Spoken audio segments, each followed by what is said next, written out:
किसान विद्याप्रसारक संस्था शिरपूर संचलित Karmaveer Vyankatrao Tanaji Randhir CBSE school येथे दिनांक 28 फेब्रुवारी 2026 रोजी राष्ट्रीय विज्ञान दिनानिमित्त भव्य संस्थास्तरीय विज्ञान प्रदर्शन व आधुनिक रोबोटिक आणि एव्हिएशन लॅबचे उद्घाटन सोहळा संपन्न। राष्ट्रीय विज्ञान दिनाचे औचित्य आणि धुळे जिल्हा मध्यवर्ती बँकेच्या संचालिका ताई सीमाताई रंदे यांच्या वाढदिवसानिमित्त शाळेत अत्याधुनिक रोबोटिक व एव्हिएशन लॅबचे उद्घाटन करून विज्ञान प्रदर्शनचे उद्घाटन माननीय ताई सीमाताई रंदे यांच्या हस्ते करण्यात आले। संस्थास्तरीय या विज्ञान प्रदर्शनात माध्यमिक, उच्च माध्यमिक आणि वरिष्ठ अशा 3 गटातील 100हून अधिक विद्यार्थ्यांनी सहभाग घेतला। हरित ऊर्जा, कचरा व्यवस्थापन व प्लास्टिकच्या पर्याय, सौर पॅनल व EV व्हेकल चार्जिंग पॉईंट अशा विविध समकालीन विषयावर विद्यार्थ्यांनी आकर्षक मॉडेल्स व प्रकल्प सादर केले होते। And my honorable guests and my dear friends, today I am presenting a project on the topic of unit operation of solid dosage form. We are the student of KVPS Maharani Ahilyabai Odkar College of Pharmacy, Shirpur.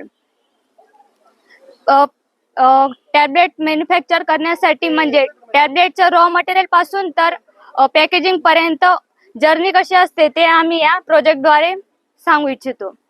की त्याच्यामध्ये step येतात की mixing, size separation, drying, granulation, filtering या सगळ्या step pharmacy म्हणजे manufacturing मध्ये very म्हणजे sequence wise important म्हणजे चांगल्या क्वालिटीने फार्मसिस्टने हे करायला पाहिजे, तयार करायला पाहिजे। ते आम्ही या प्रोजेक्टद्वारे सांगू इच्छितो की फर्स्ट स्टेप म्हणजे साईज सेपरेशन हे हॅमर्स मिल्सद्वारे त्याच्यामध्ये hammers mills is the based on the principle of impact and attrition. त्याच्यामध्ये जे होपरद्वारे मटेरियल याच्यामध्ये इनलेट करतो ते म्हणजे ते याच्याने इम्पॅक्ट आणि ॲट्रिशन त्या प्रिन्सिपलने वर्क करतं आणि जे सीव आहे त्याच्यामधून जे रिसीव मटेरियल हे एक जेणेकरून ते पुढची स्टेप म्हणजे जेणेकरून ते बॉल मिल्स अँड ते म्हणजे फाईन पावडर मध्ये कन्वर्ट करण्यासाठी ही साईज सेपरेशन ही मशीन आपण यूज करतो। तर सेकंड स्टेप म्हणजे मिक्सिंग मध्ये आपण ग्रॅन्युल्स पावडर हे मिक्स करण्यासाठी डबल कोन ब्लेंडर याचा यूज करतो जेणेकरून सगळे हे मटेरियल हे होमोजिनियसली मिक्स व्हायला पाहिजे आणि प्रत्येक मेडिसिन किंवा टॅबलेट मध्ये सगळे म्हणजे एकाच साईजच्या किंवा म्हणजे युनिटचे कंटेंट ऍड व्हायला पाहिजे म्हणून आपण मिक्सिंग हे करत असतो। तर वर्क करू नका।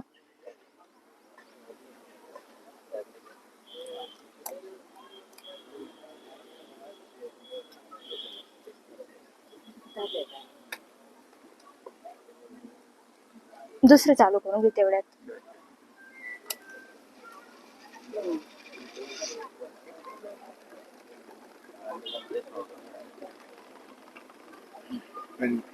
सर बाकी होतं ना, सांगत हो। High speed and normal speed, high speed are required for the size separation.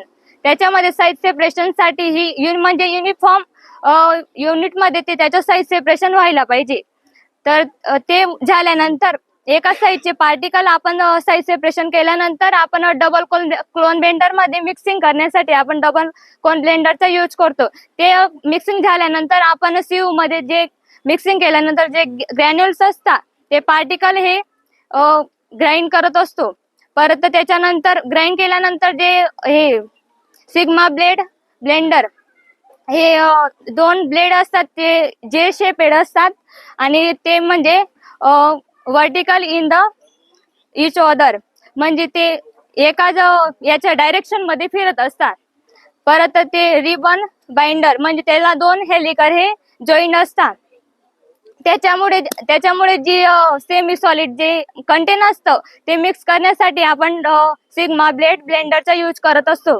ते झाल्यानंतर जे ग्रॅन्युल्स असतात ते ग्रॅन्युल्स मधलं जे मॉइश्चर असतं, जे म्हणजे वॉटर वगैरे जे असतं ते वॉटर रिमूव्ह करण्यासाठी आपण FBD म्हणजे फ्लुइड बेड ड्रायरचा यूज करत असतो.